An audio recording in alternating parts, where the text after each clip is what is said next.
To wrap up the general information about alkenes, let's talk about how to name them. In terms of general rules, we're going to use eth, prop, bute, etc. to tell us how many carbons are in the longest chain. We need to use the longest chain that contains the alkene, and we want a number to give the alkene the lowest number. When we're listing out the name, we list the number of the first alkene carbon. We don't have to list the first and the second, because if we specify the first, then we know what the second one is. We need to remember that an alkene has priority over alkyl groups, and it has priority over halogens, but an OH group has priority over an alkene. So these are some of the basic rules. Let's see what we can do with these. Looking first at this molecule, we have 1, 2, 3, 4 carbons. So this would have the base name of bute. It's only a single chain that contains the alkene, no branches. We want a number to give the alkene the lowest number. If we go left to right, this is 1, 2, 3, 4. If we number right to left, 1, 2, 3, 4. So we are going to number from right to left, 1, 2, 3, 4. And we don't have any other substituents, so we can call this 1-butene. There is an alternative that's also allowed. This is still part of the IUPAC system. It's newer rules, but you're still allowed to use the older rules. Rather than having the number in front of the entire molecule, we can put the number right before the suffix that explains the group. So it could be bute 1-ene. So either one is allowed. Putting the number right before the ene is not really necessary for a small molecule. If you get to much larger molecules or things that are very substituted, it might be more useful to use it this way. I find it just a little bit tedious to stop in the middle instead of 1-butene to have bute 1-ene, or is it but 1-ene? So I tend to use these, but I do want you to be familiar with both of them. Okay, next example. We've got 1, 2, 3, 4, 5 carbons in our chain, and the longest chain contains the alkene, and we have a branch. An alkene has priority over an alkyl branch, so we are going to number to give the alkene the lowest. And so again, we're numbering right to left. So we have a methyl group at carbon 4, and we have a alkene at carbon 1. We have 5 carbons in our longest chain, so it's pentene.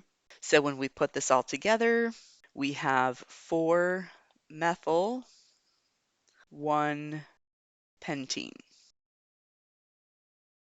So pent tells us we have 5 carbons. Ene at carbon 1 tells us that this is where our alkene is. And then at carbon 4, we have a methyl branch. Looking at the next example, we have 1, 2, 3, 4, 5, 6, 7 carbons, but our alkene is not part of that. Now we could name this as a substituent, but it's kind of messier. So we are allowed to name it like this or like this, and then the other alkyl group is the branch. So 1, 2, 3. Whether we go left or right doesn't matter. Let's just go here, 4, 5, 6. So this would be 1-hexene, but at carbon 3, we have a propyl group. So this could be called 3-propyl-1-hexene. If we have a cycloalkene, we need to use the ENE to make it clear that there's a double bond. But because it's cyclic, the alkene will automatically be at carbon 1. So this would be carbon 1, 2, but we don't have to include it in the name. So this is cyclohexene.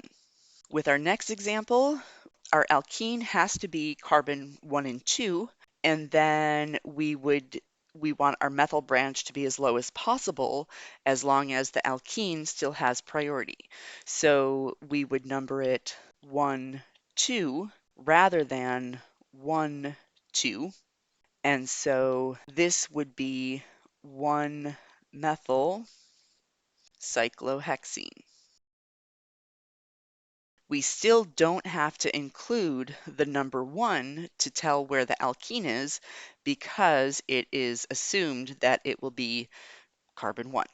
And in this example, when we have our alkene and our methyl group, we have to give our alkene the lowest number because the alkene has priority over an alkyl group. So we could number 1, 2, 3, 4, 5, 6, or we could number 1, 2, 3. So it's going to be better 1, 2, 3. We definitely cannot go 1, 2, 3 because we have to give the alkene the lowest number. But then clockwise or counterclockwise, then we want to give the branches or other substituents the lowest number possible.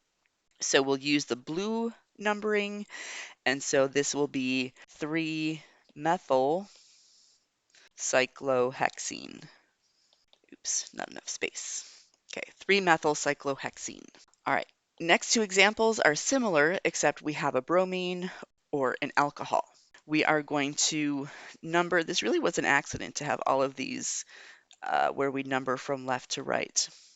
Because an alkene has priority over a halogen, we give the alkene the lowest number, even though that puts the bromine at carbon 4, whereas if we numbered left to right, the bromine would be at carbon 3, but that would put the alkene at carbon 5. So the alkene has to be low, so this would be 4 bromo, 1 hexene. Over here, we could do 1, 2, 3, 4, 5, 6. But if we look at this rule, an alcohol has priority over an alkene.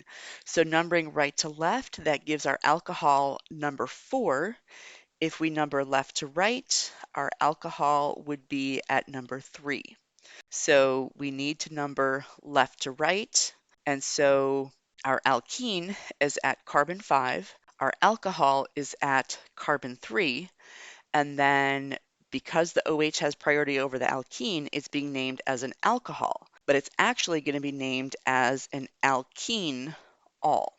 This is going to be one of those cases where using the newer system might be helpful because this can be called hex 5-ene 3 all, or it could be 5-hexene dash 3 dash all. When we are naming the alcohol, we drop the E. We can use 5-hexene 3 all or hex, which tells us we have 6 carbons, 5-ene, which tells us we have our alkene from carbon 5 to carbon 6, 3 all, which tells us we have an alcohol at carbon 3. Okay, two more examples. Here we have 1, 2, 3, 4, 5, so that's easy peasy. This will just be 2-pentene. And over here we have 1, 2, 3, 4, 5, 6. This one would be 2-hexene. But wait a minute, something's missing. Because if I had this compound, 1, 2, 3, 4, 5, this could also be called 2-pentene. But these are different compounds that cannot be interconverted. So just calling this 2-pentene is not sufficient. We have to specify the stereochemistry. And so the first compound would actually be trans 2-pentene. And then the blue compound would be cis 2-pentene. Over here, this compound is cis 2-hexene, but it also exists as this, which is trans 2-hexene.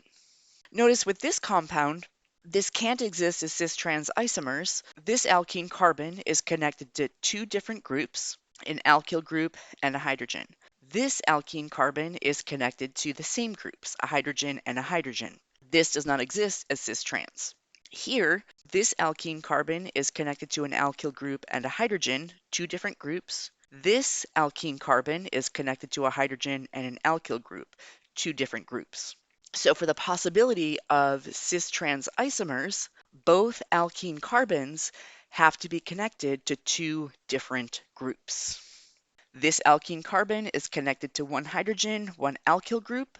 This alkene carbon is connected to one hydrogen, one alkyl group. So because both alkene carbons are connected to two different groups, these can exist as cis and trans. So as we're naming compounds, we want to be on the lookout for the possibility of cis-trans isomers. This is what we started out with a few slides ago, trans-2-butene and cis-2-butene. And so if each alkene carbon is connected to two different things, then we have the possibility of cis-trans. So looking at this compound, this alkene carbon is connected to a hydrogen and an alkyl group. That's different. But this alkene carbon is connected to a methyl and a methyl. So these are the same thing, and so this exists as only the one compound. This would be 2-methyl 2-pentene. With our second example, this alkene carbon is connected to a hydrogen and an alkyl group. This alkene carbon is connected to a hydrogen and an alkyl group. So both alkene carbons are connected to two different groups, so this can exist as cis and trans. Here, both of our alkyl groups are on the same side of the alkene. So this one is cis 4-methyl 2-pentene. And then we can also have this compound, which would be trans 4-methyl 2-pentene. With this one, this alkene carbon is connected to hydrogen and methyl, so two different groups. This alkene carbon is connected to methyl and ethyl, two different groups. So this can exist as cis-trans isomers. So the other one would look like this. Now here it's a little bit ambiguous about cis or trans. Looking at the bigger group here and the bigger group here, these are across from each other, so this one would be trans. The bigger group on this side and the bigger group on this carbon are both on the same side, so this one will be cis. It would be cis 3-methyl 2-pentene. And this one would be trans 3-methyl 2-pentene.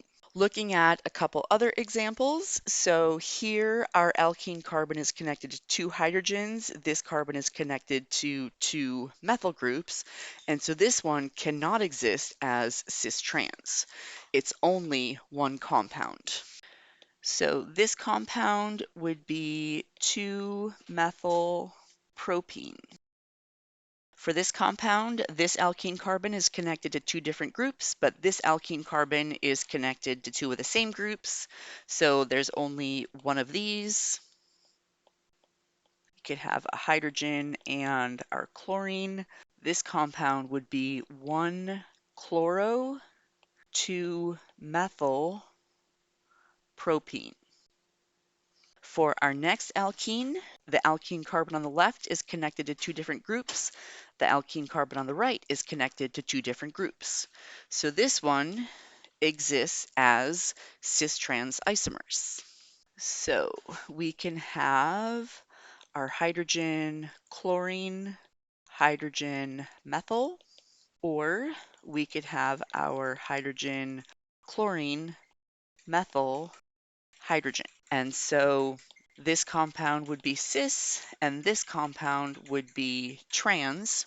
So we're looking at cis 1-chloropropene and trans 1-chloropropene. And in our last example, this alkene carbon is connected to two different groups.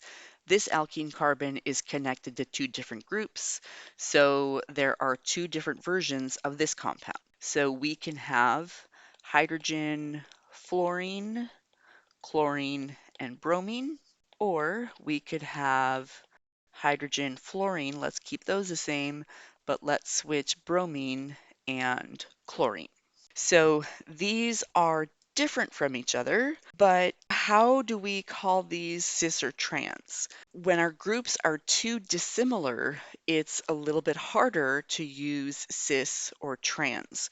So there's another system that we're going to use as well. Now we may come across some stereoisomers where cis and trans is not clear enough. And so instead of cis and trans, we will be using E and Z. So we will be using the Kohn-Ingold-Prelog priority rules. This is the same as what we used for assigning R and S configuration. We're looking at the atomic number to give us the highest priority. Once we decide on the higher priority on each alkene, then we can assign E. E is from the German entgegen, which means opposite, or Z is from the German zusammen, which is together. Okay, so what does this mean? If we look at this alkene carbon, we have a hydrogen and we have a fluorine. Fluorine has a larger atomic number, so fluorine has priority on the alkene carbon on the left. Looking at the alkene carbon on the right, this is connected to chlorine and bromine. Bromine has the larger atomic number, so on this carbon, bromine has the priority. Because both of these are on the same side, they are together, so this is Z. On the other one, fluorine still has priority, and bromine still has priority over the chlorine, but now the groups with priority are on opposite sides, so this is E. Now, when I first learned about these, I thought, oh, wouldn't that be great? Because E looks like this, they're on the same side. Z looks like this, they're on opposite sides. But that's not how it works with the German words, because this is together, zusammen, and this one is opposite. So that doesn't work. Instead, I try to remember it as E means the groups are E cross from each other, and Z means the groups are on the same side. So you need to find whatever little tricks are going to help you to remember them. Yeah, just find something that works. Now, looking at these two compounds, I'm not asking you to name them, but I do want you to practice assigning E or Z. So if we look at this carbon, here we have a carbon and another carbon. So these are the same, so we have to move out one atom at a time. This carbon is connected to HHH. This carbon is connected to HHO, so this one has priority over this one. So this side has priority. On the green side, here we have a carbon and a carbon. That's the same, so we move out one. This carbon is connected to CCC. This carbon is connected to HHC. It doesn't matter that there is an oxygen over here. We go out one atom at a time, not two atoms at a time. And so this group has priority. And so this compound would have the E configuration, right? Let me just clarify that again. This carbon is connected to HHC, whereas this carbon is connected to CCC. The CCC has priority over HHC, so we don't even get to the oxygen. So make sure you're going one step at a time. If we look at this other example, here we have a carbon and a carbon, that's the same, so let's look further. This carbon is connected to HHC. This carbon is connected to HHC. So we have to move out further, and now we're comparing this carbon with this carbon. The top carbon, because it's double bonded to oxygen, that counts as two oxygens. So the top one, it's as if it's connected to OOH, and then the bottom carbon, it's connected to OHH. And so this one has priority. Over here, we are once again looking at a carbon compared to a carbon. This carbon is connected to HHC. This carbon is connected to HHO. And so the O has priority. So both of our priority groups are on the same side or the same side. So this one is Z. So make sure you get a little practice with the basics of naming, also with identifying and naming cis trans, and identifying and naming E and Z.